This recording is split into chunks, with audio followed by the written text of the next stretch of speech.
Part 4, China is not our enemy.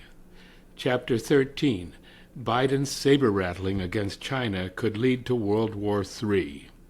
It fits a long pattern of warmongering and provocations that are a feature of the American century, first published in June 2022. When U.S. President Joe Biden speaks about war and peace, we have to listen carefully whether we like it or not. Regarding Taiwan, when asked in Tokyo on May 23, 2022, if he was willing to get involved militarily to defend Taiwan, Biden said without hesitation, "Yes, that's the commitment we made."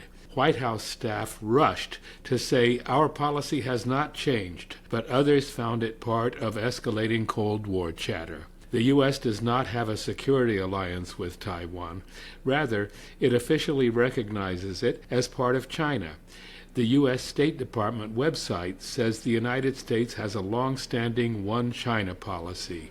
We oppose any unilateral changes to the status quo from either side. We do not support Taiwan independence, and we expect cross-strait differences to be resolved by peaceful means.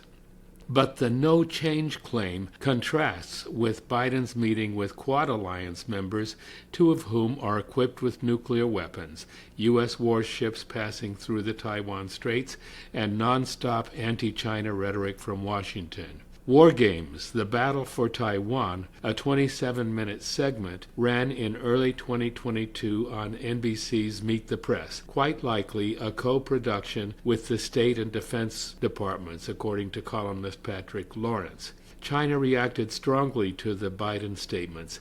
On issues that bear on China's sovereignty, territorial integrity, and other core interests, Wang Wenbin, a foreign ministry spokesperson, said, "No one shall expect China to make any compromise or trade-offs." Defending Taiwan would be a mistake was the headline of a May 27th New York Times op-ed by China expert Oriana Skylar Mastro of Stanford University. Simply put, she wrote, the United States is outgunned.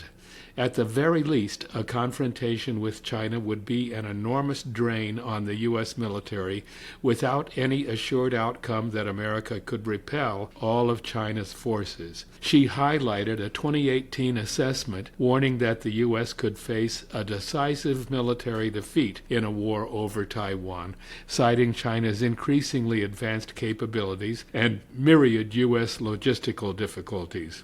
She wrote that several top former U.S. defense officials have reached similar conclusions. CGTN, China's global TV network, gave another answer.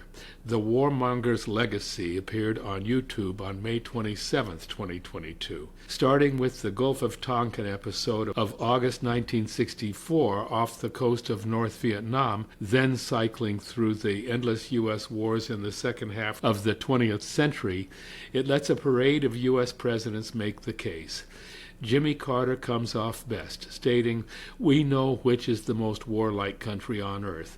My country, the United States," end quote. It shows that LBJ's Defense Secretary Robert McNamara admitted to dishonesty about the Gulf of Tonkin, where the U.S. had provoked the North Vietnamese into attacking the USS Maddox, saying, quote, "Our judgment that we'd been attacked was wrong," end quote. George W. Bush's Defense Secretary Colin Powell is heard testifying at the UN about, open quote, "weapons of mass destruction," close quote, in Iraq, and Bush himself declaring that Saddam Hussein must leave Iraq within 48 hours. Barack Obama shows up to say the Gaddafi regime is coming to an end. Trump appears announcing a bombing of Syria, claiming chemical weapons. Papa Bush says airstrikes are underway in Iraq to take out Saddam Hussein's nuclear bomb potential. Bill Clinton declares military victory in Yugoslavia, while two superimposed screens state that in 78 days of bombing, NATO dropped approximately 20 kilograms of explosives for every person in the targeted areas, and by supporting Kosovan separatism, NATO showed scant concern for national sovereignty and territorial integrity. Harry Truman appears to say, "We're fighting in Korea for our own nation's security and survival." This one is of special interest to the Chinese, who recently celebrated their role in the Korean War with the blockbuster hit The Battle of Changjin.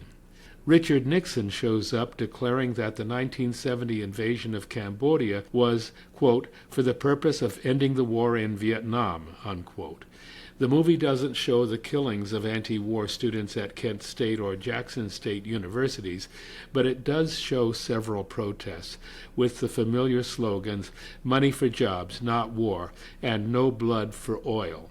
Saving the best for last, Joe Biden is presented at a recent NATO conference proclaiming, quite frankly, that America is back.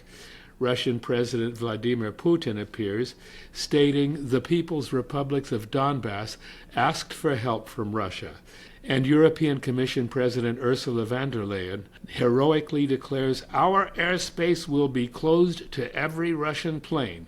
Russian Foreign Minister Sergei Lavrov appears calmly affirming that the Ukrainian government's war policy is determined in Washington and London.